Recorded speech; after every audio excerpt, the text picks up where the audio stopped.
Suaminya tahu bahwa istrinya sama sekali tidak menderita kanker rahim. Namun, ia tetap bersikeras membawanya ke ruang operasi untuk mengangkat rahimnya.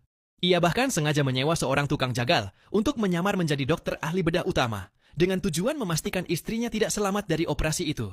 Semua ini berawal dari kehidupan sebelumnya. Di kehidupan lampau itu, sang istri berpura-pura menderita kanker rahim agar bisa menguras harta suaminya.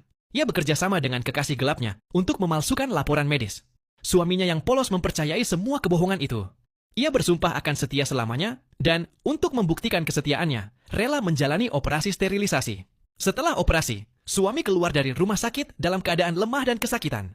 Begitu tiba di rumah, ia mendapati istrinya sedang diselebeu oleh kekasih gelapnya. Ia meminta penjelasan. Sang istri dengan dingin mengakui bahwa ia tidak pernah sakit kanker. Semua itu hanyalah tipuan belaka.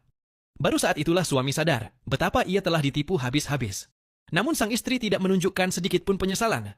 Ia justru menginjak luka bekas operasi suaminya yang masih segar hingga suami wafat karena luka itu terinfeksi parah dan kehilangan banyak darah. Ajaibnya, suami terlahir kembali. Ketika membuka mata, ia mendapati dirinya kembali ke masa sebelum operasi sterilisasi itu dilakukan. Semua kenangan pahit dari kehidupan sebelumnya langsung membanjiri pikirannya. Dadanya panas membara oleh dendam. Kali ini, ia bersumpah akan membalikkan keadaan. Maka ketika istrinya kembali berpura-pura sakit dan memintanya mengangkat rahim karena kanker, suami justru yang mengatur semuanya. Ia menghubungi tukang jagal yang sama dan memintanya menyamar lagi menjadi dokter bedah utama. Kali ini dengan tugas memastikan sang istri benar-benar wafat di meja operasi. Sementara itu, istri dan kekasih gelapnya sudah menyiapkan rencana seperti di kehidupan sebelumnya.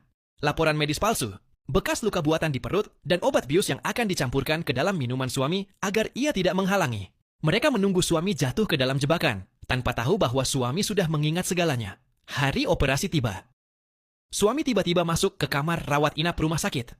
Begitu melihat kekasih gelap istrinya yang berpura-pura menjadi dokter pembantu, ia langsung menampar wajah pria itu dengan keras. Ia memarahi karena berani-beraninya mengoperasi istrinya dengan seenaknya. Sang istri berpura-pura cemas, berkata bahwa sumber daya rumah sakit terbatas dan operasi pengangkatan rahim sebenarnya tidak perlu. Hanya operasi kecil saja cukup. Namun suami mengabaikannya. Ia segera memanggil dokter utama. Tukang jagal yang menyamar dan bersikeras bahwa rahim istrinya harus diangkat seluruhnya. Mendengar itu, wajah sang istri langsung pucat. Ia panik dan buru-buru mencoba membius suaminya dengan air yang sudah dicampur obat tidur. Akan tetapi, suami sudah curiga sejak awal.